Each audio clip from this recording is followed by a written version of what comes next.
नमस्कार दोस्तों। आज चर्चा का विषय है रशिया यूक्रेन संघर्ष और उसमें भारत की पोजीशन। जब से ये संघर्ष शुरू हुआ है, ये भारत की पोजीशन लोगों को के मन में समस्या डाल रही है। जैसे शशि थरूर ने कहा, उन्होंने कुछ दिन पहले एक स्टेटमेंट दिया, 2 दिन पहले, कि इंडिया हैज़ गॉन साइलेंट। ये इन्वर्टेड कॉमास में बता रहा हूँ, कोट है उनका, इंडिया हैज़ गॉन साइलेंट। कुछ लोग इसकी तारीफ कर रहे हैं, भारत जो पक्ष ले रहा है। तो आज हम इसको एक असेसमेंट करने की कोशिश करेंगे कि भारत ने जो पक्ष लिया है वो पक्ष क्या है और उस पक्ष में भारत का हित कितना है।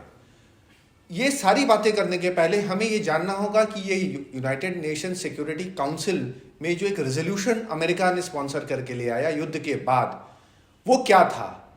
सबसे पहले ये प्रपोजल जो आया, जो अमेरिका ने एक प्रपोजल दिया, वो प्रपोजल था जो यूनाइटेड नेशंस का चार्टर है उसका चैप्टर 7 है, जो वो फ्रेमवर्क प्रोवाइड करता है जिसमें से जो रेजोल्यूशन पास किया जाता है सिक्योरिटी काउंसिल में वो एनफोर्सेबल होता है। यानी कि उसको एनफोर्स करने के लिए यूनाइटेड नेशंस कदम उठा सकता है। पहला रेजोल्यूशन, जो इनिशियल ड्राफ्ट रेजोल्यूशन जिसको कहते हैं, वो एनफोर्सेबल चैप्टर 7 में था। लेकिन वो रेजोल्यूशन फिर उसको टोन डाउन किया गया और उसको चैप्टर 7 से हटाया गया। हटा करके जो रेजोल्यूशन आया वो कहता है, जो फाइनल रेजोल्यूशन वहां पे प्रेजेंट हुआ, वो strongly deplored the Russian aggression in Ukraine. इसको अगर हम हिंदी में ट्रांसलेट करें तो कड़े शब्दों में भर्त्सना करता है रशिया के एग्रेशन की, और अगर चलती भाषा में तो कड़ी निंदा। तो यूनाइटेड नेशंस कड़ी निंदा का प्रपोजल लाया। इस पे भारत का स्टांस क्या था? भारत इस वोट में एब्सटेन किया। एब्सटेन मतलब भारत ने अपना वोट नहीं दिया। इस रेजोल्यूशन के पक्ष में 11 वोट पड़े, 3 देशों ने एब्सटेन किया, भारत, चाइना और यूएई। रशिया ने इस रेजोल्यूशन के खिलाफ वोट किया और इसको वीटो कर दिया, जो पावर उनके पास था वीटो करने का, being a permanent member of the security council. अब हम भारत का देखेंगे कि भारत ने जो एक्सप्लेनेशन दिया कि एब्सटेन करने का कारण क्या है। ये बहुत महत्वपूर्ण है ये सारी कहानी समझने के लिए। तो पहली चीज है, भारत ने जो कहा कि respect for sovereignty and territorial integrity of the states. उनका कहना है, भारत का कहना है कि यूएन की जो फाउंडेशन है यूनाइटेड नेशंस की, वो है respect for sovereignty and territorial integrity of the states. ये पहली चीज। दूसरा जो मेन पक्ष था, वो पक्ष था dialogue. Dialogue is the only answer to settling differences and disputes. मतलब डायलॉग के जरिए आप कोई भी समस्या का समाधान है वो डायलॉग के जरिए होना चाहिए। तीसरा, भारत ने रिग्रेट जारी किया, अपना खेद किया कि the path of diplomacy was given up. मतलब डिप्लोमेसी छोड़ करके ये संघर्ष शुरू हुआ। अब इसके अंदर जाकर के इसको समझने का प्रयास कीजिए। क्या भारत ने रशिया के पक्ष में वोट दिया एब्सटेन होकर के, या उसके विपक्ष में? अब आप शब्दों पे ध्यान दीजिए। इसमें एग्रेसर कौन है? इसमें आक्रामक देश कौन है? आक्रामक देश है रशिया। यूक्रेन डिफेंडर देश है। तो अगर भारत ये पक्ष रखता है कि respect for sovereignty and territorial integrity of states, यानी कि डिप्लोमेटिक भाषा में, डिप्लोमेटिक भाषा बहुत आम भाषा नहीं होती है, उसमें कई बार जो शब्द कहे जाते हैं वो उतने महत्वपूर्ण नहीं होते हैं, न कि जो शब्द नहीं कहे जाते हैं उनका भाव निकल के आता है। तो भारत कह रहा है कि respect for sovereignty and territorial integrity of states, यानी कि टेरिटोरियल इंटीग्रिटी किसने तोड़ी? रशिया ने। दूसरा, डायलॉग पे जब हम बात करते हैं, डायलॉग का भी जो पाथ चल रहा था, जो डायलॉग का रास्ता था रशिया और यूक्रेन के बीच में, नेटो के बीच में, वो रशिया ने वो रास्ता छोड़ा। तीसरी चीज, पाथ ऑफ डिप्लोमेसी, जो एक कूटनीति के जरिए इसका समाधान खोजने का प्रयास किया जा रहा था, वो रशिया ने वो रास्ता छोड़ा।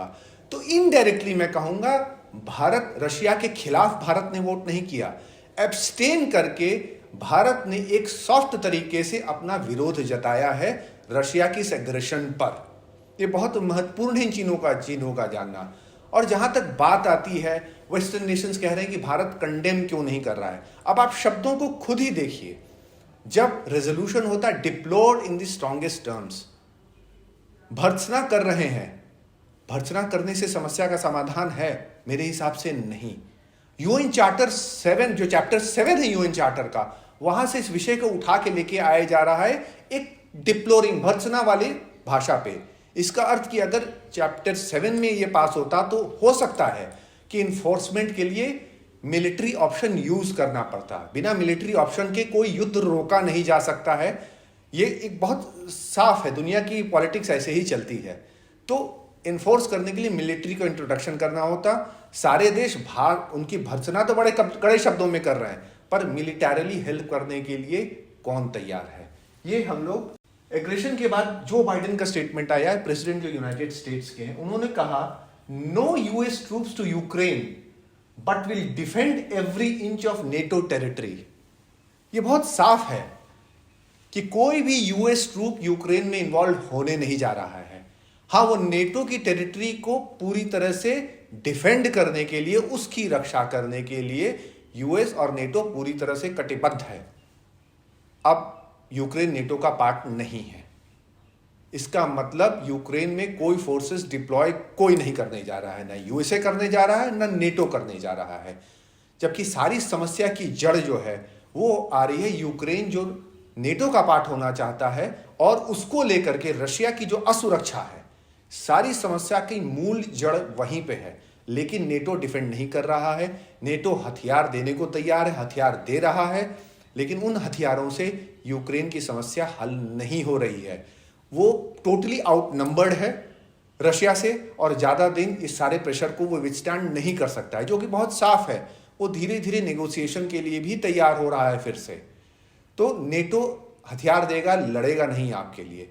तो कंडेमनेशन, जबकि नेटो ने ये पक्ष लिया, हिंदुस्तान ने बल्कि एब्सटेन करके, वो एक बीच का रास्ता हिंदुस्तान ने छोड़ के रखा है, भारत ने।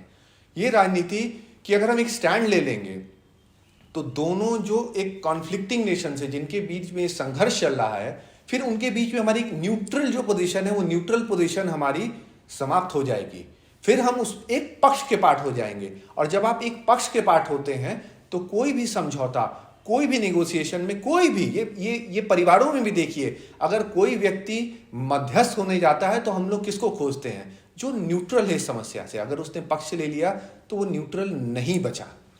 अब तीसरा मैं शब्द आपको आज बताने जा रहा हूं, जियो पॉलिटिक्स।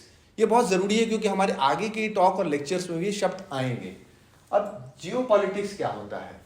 जियो पॉलिटिक्स की डेफिनेशन होती है, geopolitics is a system of politics और principles based on practical rather than moral और आइडियोलॉजिकल कंसिडरेशंस।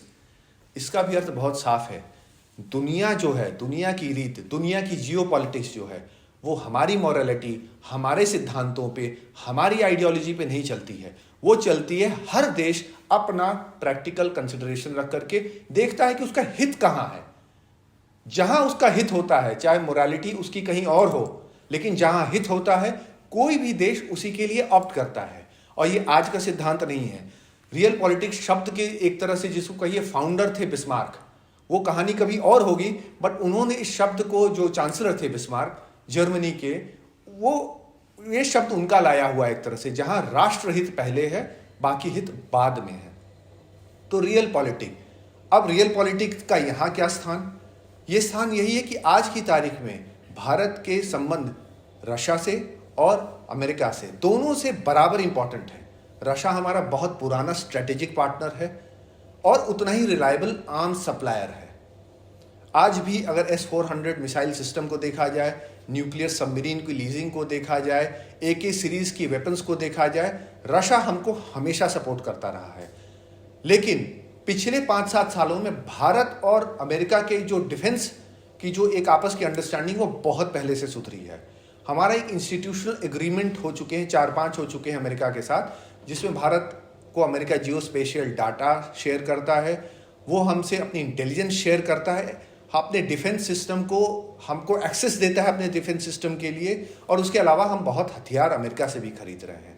अगर ट्रेड देखा जाए तो भारत और अमेरिका के बीच में व्यापार कहीं ज़्यादा है भारत और रशिया के हिसाब से, लेकिन भारत के लिए, दोनों के लिए इंपॉर्टेंस है। तो भारत को एक बीच का रास्ता लेकर के चलना है, और ये बीच का रास्ता बहुत स्पष्ट है। जब बाइडेन ने, इसके बाद अमेरिकन सिस्टम ने ये कहा है कि युद्ध के बाद से कि ये भारत का एब्सटेन करना यूक्रेन वोट पे, ये भारत और अमेरिका के संबंधों पे कोई इफेक्ट नहीं डालने वाला है। वो संबंध अलग साइलॉस में है, साइलॉस का अर्थ अलग तरीके से खड़े हैं। भारत अमेरिका का संबंध एक अलग तरीके से खड़ा है, भारत रशिया का संबंध एक अलग तरीके से खड़ा है। इस युद्ध में नाहक हम पक्ष लेकर के उन संबंधों को बिगाड़ने का प्रयास हमें नहीं करना चाहिए। और रही बात रियल पॉलिटिक्स को समझने की, ये आज का विषय नहीं है। हिंदुस्तान बहुत कठिन रास्ते से गुजर करके इसको समझने के आज शायद पास नजर आ रहा है। 1947 में जब इंडिपेंडेंस के तुरंत बाद पाकिस्तान इन्वेड करता है जम्मू एंड कश्मीर, तो भारत 1948 में यूएनओ जाता है सेम टेरिटोरियल इंटीग्रिटी और सॉवरेनिटी की बात लेकर के, जिसकी आज हम बात कर रहे हैं। यही विषय लेकर के भारत गया था यूएन। वहां ब्रिटेन इंटरवीन करता है और ब्रिटेन ने उस मामले को ऐसा उलझाया कि पाकिस्तान पे सैंक्शन नहीं हुआ, हिंदुस्तान अपनी टेरिटरी वापस नहीं ले पाया, बल्कि एक यूनाइटेड नेशंस एक कमीशन बनता है for India and Pakistan, which is known as UNCIP। वो एक कमीशन बन गया, वो आज भी एग्जिस्टेंस में है। तो और उसी कमीशन के जरिए फिर प्लेबिसाइड की बात आती है, जो आज भी हमारे ऊपर एक तलवार जैसी लटकती रही है बहुत दिनों तक। तो ये रियल पॉलिटिक्स का पहला लेसन था। अब रशिया की दोस्ती भी ऐसी नहीं है कि रशिया की दोस्ती हमारी बहुत फ्रूटफुल शुरू से रही। जब 62 की लड़ाई हुई उस समय चीन के साथ, उस समय भारत के सोवियत यूनियन से संबंध बहुत अच्छे थे, भारत के चीन से बहुत अच्छे संबंध थे। लेकिन जब युद्ध का समय आया, जितना ही पास आता गया, सोवियत यूनियन ने एक स्टेटमेंट जारी किया कि भारत हमारा दोस्त है लेकिन चीन हमारा भाई है। तो अब आप सोचिए कि सोवियत यूनियन उस समय किसकी तरफ झुका होगा उस पूरे युद्ध में। भारत ने मिग विमान जो है उसकी डिलीवरी के लिए ऑर्डर प्लेस कर दिए थे। जब तक युद्ध समाप्त नहीं हुआ, सोवियत यूनियन ने भारत को वो डिलीवरी नहीं दी। ये कहानी आगे भी चलती रहेगी। आज हमसे वेस्ट कहता है कि आप कंडेम करिए, लेकिन इस पक्ष को भी देखिए कि 2020 से हम चीन के साथ हमारा संघर्ष जो है, एक कॉन्फ्लिक्ट जो है, वो छिड़ चुका है। अभी लो इंटेंसिटी पे है, वो कभी भी इंटेंसिटी बढ़ सकती है। 2020 के बाद से जो चीनी एग्रेशन है हमारे ऊपर, उसको आज तक किसी वेस्टर्न लीडर ने कंडेम नहीं किया है। चाहे गलवान का इंसिडेंट, कंडेमनेशन किसी की तरफ से नहीं आया है। किसी ने नहीं कहा है कि चीन अपना एग्रेशन छोड़ करके अपनी सेनाओं को पीछे हटाए। यहां तक कि जो प्रेसिडेंट जो बाइडेन और यूएस स्टेट डिपार्टमेंट जो है, वो भी ये कहता है कि इंडिया और चीन को एक पीसफुल रेजोल्यूशन कर लेना चाहिए आपस में। तो आज भारत भी अपने पीसफुल रेजोल्यूशन की बात कर रहा है रशिया और यूक्रेन के बीच में। एब्सटेन करके एक संदेश दे रहा है कि हम पक्ष नहीं लेंगे, हमारा हित दोनों तरफ से है, और हमारा हित सबसे पहले हमें अपना इस देश का हित देखना है, जो चीन से एक इम्पेंडिंग संघर्ष है। ईश्वर करे कि वो संघर्ष ना आए, पर परिस्थितियां जैसी बिगड़ रही हैं, जिस हालात में हम जा रहे हैं, जिस तरह से व्लादिमीर पुतिन ने एक अग्रेशन किया है, एक ऑटोक्रेट, एक डिक्टेटर वाला, शी जिनपिंग जो है चाइना के प्रेसिडेंट, वो उनके भी कुछ मंसूबे हिंदुस्तान को लेकर के या ताइवान को लेकर के बहुत अच्छे नहीं हैं। पर इन विषयों पे हम आज बात नहीं करेंगे, इन पे हम अगले अपने एपिसोड्स में चर्चा करेंगे। आज के लिए इतना ही। आप सबसे अनुरोध है कि इस चैनल को लाइक करें, सब्सक्राइब करें, जिससे कि हम आप तक इस तरह से एक निष्पक्ष एक्सप्लेनेशन, जो हमारे चैनल का नाम है, हम एक्सप्लेन करने की कोशिश कर रहे हैं, वो हम तक आ सकें। धन्यवाद। जय हिंद।